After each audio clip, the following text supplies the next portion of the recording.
이미 너무 많이 마셨어. 의뢰인께서 사주신 주스와 커피.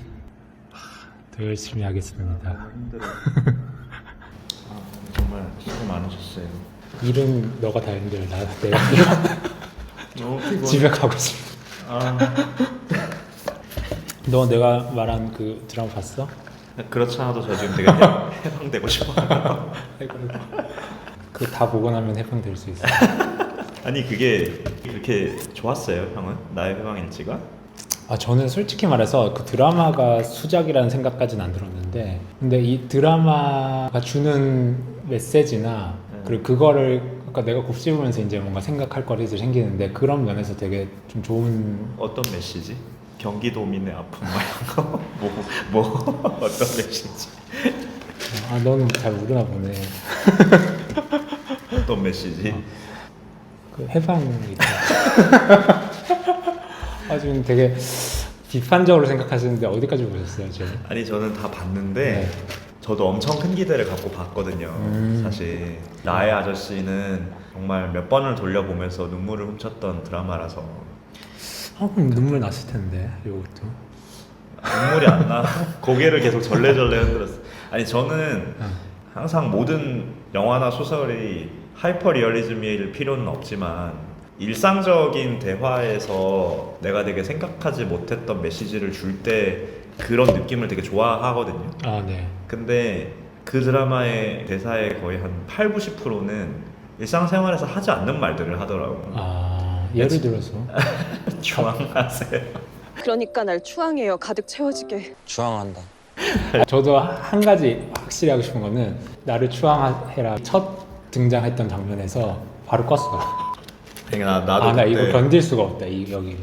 근데 이제 거기가 되게 분기점인 것 같더라고. 시청자들이 대부분이 네. 코멘터리 같은 걸 보면 나를 추앙해요 할 때 아 뭐야 이러면서 일단은 다 껐어. 좋아지죠. 다 껐어. 껐는데 거기서 더 보면서 아 참으니까 이렇게 좋은 장면들이 오더라. 많구나 하는 사람이 있고 계속 이렇게 절레절레가 있는데 저는 사실 솔직히 말해서 약간 후자 쪽이었어요. 그러니까 그걸 왜 봤어요, 계속? 형이 하도 보라고 내가 잘. 근데 나의 아저씨에 비하면 좀 그렇게 몰입하기 힘든 부분도 있고, 뭐 그거는 나도 뭐 마찬가지였는데, 그리고 나의 아저씨만큼 좋았나 하면 그거는 저도 잘 모르겠어요. 근데 그럼에도 불구하고 제가 좀 좋았던 거는, 저는 약간 요즘에 나오는 드라마들이 조금 인스타그램 같은 드라마로 그렇죠. 느껴지거든요. 스타일리시하고. 네. 화면 되게 예쁘고, 네.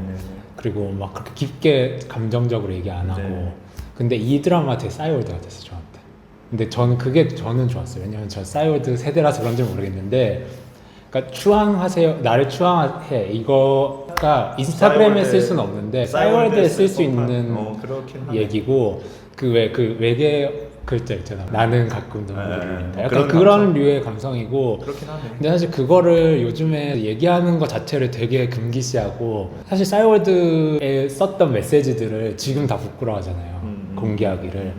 근데 그때는 사실 부끄러워했냐 하면 그렇지 않았거든요. 그런 감성이 어딘가에 있어, 사람한테. 근데 그거를 지금 잊고 있는데 약간 살짝 우리 이런 것도 있잖아, 우리 인생에. 네, 나는 이런. 형의 그 감동을 내가 계속 이렇게 파괴하려고 시도해서 되게 미안한데 하지 마세요. 거기에 멈춰. 아니 그 드라마의 시작은 네. 나는 한 번도 채워진 적도 없고 내 인생은 너무 거지 같고 나는 한 번도 막 심장이 뛰어본 적도 없고 이래서 나는 너무 불행해로 시작하잖아요. 근데 사실 저 사람이 왜 저렇게까지 불행해 할까에 공감이 잘 안 되는 거예요. 그러니까 그 가족이 경기도의 시골에 산다. 그래서 서울까지 출퇴근이 되게 멀다. 이런 세팅을 하긴 했지만 그게 막 내 인생은 한 번도 채워진 적이 없어. 이렇게 등치되는 인과관계는 아니잖아. 근데 몰라, 난 너무 힘들어. 나 힘들다니까. 이렇게 하니까 내가 그냥 쟤는 힘들다는 전제에서 내가 이 드라마를 봐줘야 되겠구나. 이렇게 나는 시작을 하게 되는 거야. 너무 꼬였는데. 아니, 농담이. 좋은 점이 있었는데 뭐냐면 구씨? 구씨. 구씨. 아니 근데 구씨가 막 되게 매력적인 캐릭터다 이런 것보다 김지원이 거기서 나오는 김지원 이름이 뭐죠? 연미정. 연미정이 제대로 안 맞네. 연미정이 구씨. 연미정이 구씨랑 이제 연인인 듯 아닌 듯한 아주 특별한 관계, 추앙을 하는 관계로 엮어졌잖아요. 네. 근데 사실은 어떻게 보면 일반적인 시각에서 봤을 때 구씨는 되게 과거가 좀 그렇죠. 어두운 사람이잖아요. 네. 근데 그런 걸 묻지도 않고 그걸 알게 됐을 때도 그냥 뭐 나는 너만한 사람 없는 것 같은데 뭐 약간 이런 거 있잖아요. 좀 손발 오그라들긴 하지만 그건 뭐 좋더라. 그런 부분. 그러니까 형은 뭐가 그렇게 좋았어요? 뭘 그렇게 맨날 울고 막 그래? 저는 사실 그 나의 방 일지 보면서 운 적은 없어요. 네, 확실하게 얘기하자면 저는 나의 아저씨는 몇 번 울었는데 저는 그 나의 방 일지가 그런 감정적으로 뭔가 이렇게 쏟는 게 되게 오랜만이라서 좀 좋았고, 그리고 다른 한편으로는 그러니까 인간이 원래 그런 거 아닌가. 어떤 말이냐면 싸이월드 보면은 사실 나는 가끔 눈물을 흘린다. 너무 괴롭다는 거잖아요, 사실 내 인생이. 그럼 왜 올리는 거예요, 여기? 이 사진 막 눈물 셀카 올리고?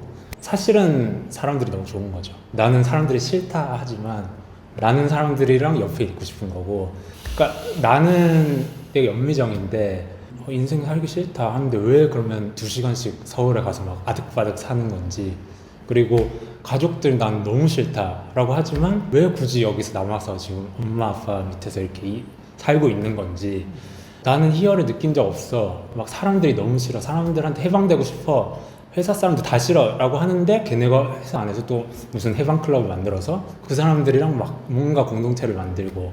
그러니까 이게 인간의 현대 사회에서 모순성을 보여주는데, 그런 것들을 사실은 우리가 드라마에서는 요즘에는 인정을 잘 안 하는 것 같아요. 옛날에 싸이월드에서 그 왜 되게 유명한 그 오그라드는 멘트들 하는 그 연예인들 있잖아요. 그런 거 보고 사람들이 조소했지만 그러면서도 또 공감도 하고 그랬던 것 같은데, 요새는 그런 얘기하면은 다 약간 이상한 사람. 찌질이 약간 이상한 사람 왜 저래? 찌질이.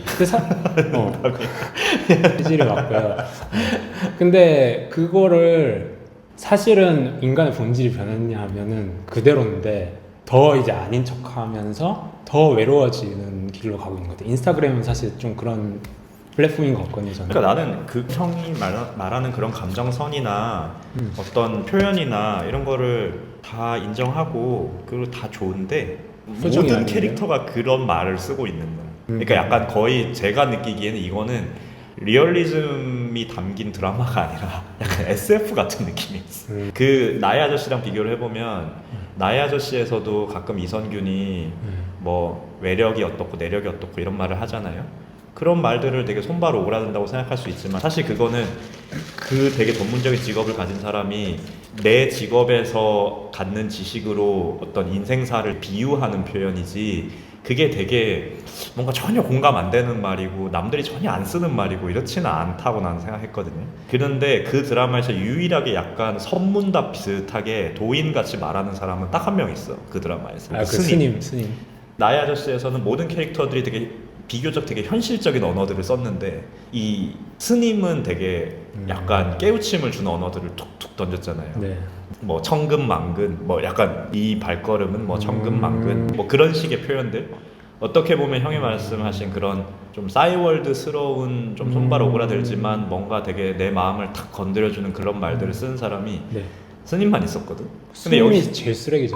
근데 알죠? 어쨌거나 어디서 지금 통계질이야. 지 인생이나 잘 살고. 근데 나의 해방일지에서는 모두가 그런 언어를 쓰는 거예요. 모두가. 근데 그 언어를 어떤 방식으로 쓰는지가 그렇게 중요해요. 나는 좀 중요해. 저는 그게 싸이월드 안 했어요? 아니 했는데 공개할 수 있어요? 할 수 있어. 그러니까 결국은 드라마가 머리로 이 드라마가 주는 건 이 메시지구나 이런 게 꼭 중요하다기보다 맞아요. 사실은 그 드라마를 쭉 봤을 때 내가 되게 마음에 울림이 있고 지금 현재 내 상황에서 되게 위로를 받으면 그 드라마가 내 인생 드라마가 되는 거잖아요. 맞아요. 뭐 그게 엄청 재밌어서 인생 드라마가 될 수도 있고 마음을 이렇게 터치해서 인생 드라마가 될 수도 있잖아. 뭐 아니면 주인공이 너무 멋있어서 예뻐서 뭐 그럴 수도 있고. 그러니까 다른 각자의 이유로 뭐, 그럴 수도 그게 있잖아요. 있을 근데 나의 아저씨는 저한테 제가 그때 그런 상황이었는지 뭔지는 모르겠는데 되게 이렇게 확 와닿는 것들이 많았거든.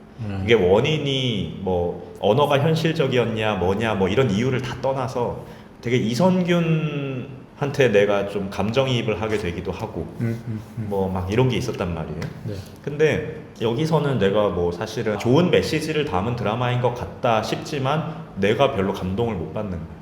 그 상황 설정과 그 언어들 때문에 네. 그런 게 계속 이렇게 튕겨 나가니까 거슬리니까 아 누가 저런 말을 해 막 이런 거 있잖아요.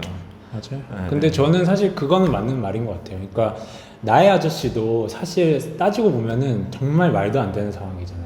뭐 살인을 한 여자애가 막 신입사원을 들어와 있고 걔를 아껴주는 걔를 키다리 아저씨가 키다리 있고. 아저씨가 있고 뭐 또 걔를 못 잡아먹어서 안달이지만 걔를 또 좋아하는 것 같은 뭔가 불량배가 있고 그 모든 걸 뛰어넘는 말도 안 되는 설정은 사실 막 그 이상한 도청 장치를 달고 막 이렇게 들으면서 울고 있고 막 그러니까 너무 말이 안 되는 상황들이 많았는데도 불구하고 울림을 줄 수 있었던 거는 어쨌든 그걸 말이 되도록 설득을 해 나갔던 풀어가는 힘이 방식이 있었던 있었던 거죠. 드라마였던 것 같고 저는 사실 이 드라마는 좀 설득력은 그런 면에서 떨어진다고 생각해요. 그러니까 어떤 게 더 비현실적인 장치를 많이 썼냐 하면은 뭐 어떻게 보면 나의 아저씨가 더 그럴 수도 있는데 그럼에도 그치, 불구하고 이거를 공감을 불러일으켰다는 거는 그 정도로 이제 뭔가 잘 만들어진 만듦새가 있었던 드라마였던 것 같고 지금 이 드라마는 그런 면에서 저도 조금 부족한 면이 있다고 생각해요. 근데 저는 사실은 어쨌든 좋았던 점은 그러니까 저한테는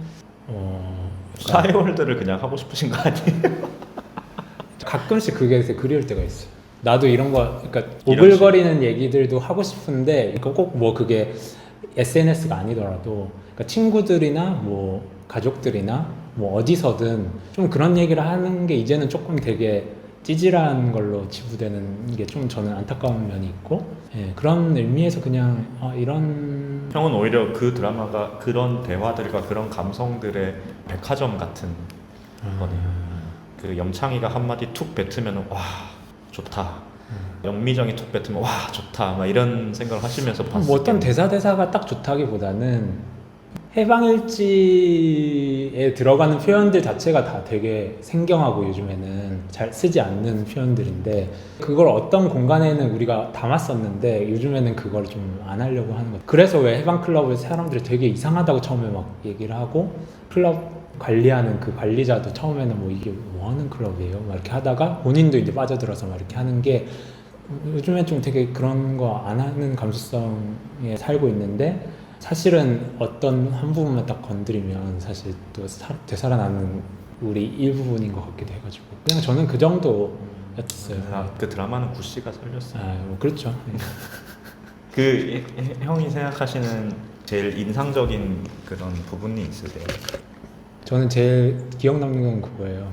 구씨가 다시 상경한 다음에 오랜만에 집에 내려갔을 때 그 이제 연미정 집을 딱 찾아가서 똑똑 두드렸는데 그 처음 본 아줌마가 나오면서 뭐 우리 남편이요? 뭐 우리 남편인데 뭐 이렇게 했을 때 그게 제일 충격적. 특이한 포인트. 저는 그 장면이 좀 기억에 남는데 회사 동료들한테 연미정이 약간 남자친구가 생겼다는 식으로 얘기를 처음 해요. 그러니까 회사 동료들이 그 사람이 뭐가 좋아? 라고 물어봤는데 그 물어본 사람들의 기대는 그 사람이 스펙이 좋다 아니면 얼굴이 잘생겼다 나한테 잘해준다 막 이런 그냥 본인들이 이해할 수 있는 매력을 들을 거라 예상했을 거잖아. 근데 연미정이 제가 대사가 딱 정확하게 기억은 안 나는데 그 사람은 껍데기가 없다. 그래서 껍데기가 없기 때문에 그 사람의 본질에 그냥 다 닿을 수 있다는 거지. 내가 그냥 이 사람 보고 있으면. 그래서 내가 만나본 다른 사람들은 껍데기가 너무 겹겹이 있어서 이 사람이 겉으로 친절하고 나랑 대화를 많이 해도 그 껍데기를 뚫고 본질까지 못 가는 느낌을 많이 느끼는데 이 사람 껍데기 없다 이렇게 얘기를 하는데 뭐 따지고 보면은 그런 껍데기 없는 사람을 이제 만나기 정말 좀 어려워진 것 같고 그런 게 좀 확실히 많아진 것 같아서 그 말이 그런 의미에서 사람이 그냥 무턱대고 되게 좋아질 수도 있겠다 하는 생각도 들고 나도 좀 주변에 그런 사람들이 좀 있으면 좋을 것 같다 그런 생각이 들긴 하더라고요. 너도 잘 생각해봐. 괜찮았어 이 드라마. 아니 저는 사실은 뭐 이렇게 나의 아저씨랑 자꾸 비교를 해서 얘기를 하니까 그런 거지 그 드라마 자체는 뭐 네, 좋죠. 강북에서 강남으로 통근을 안 해서 지금 잘 모르는 거 아니야? 저 강북에서 강남으로 통근하는데요.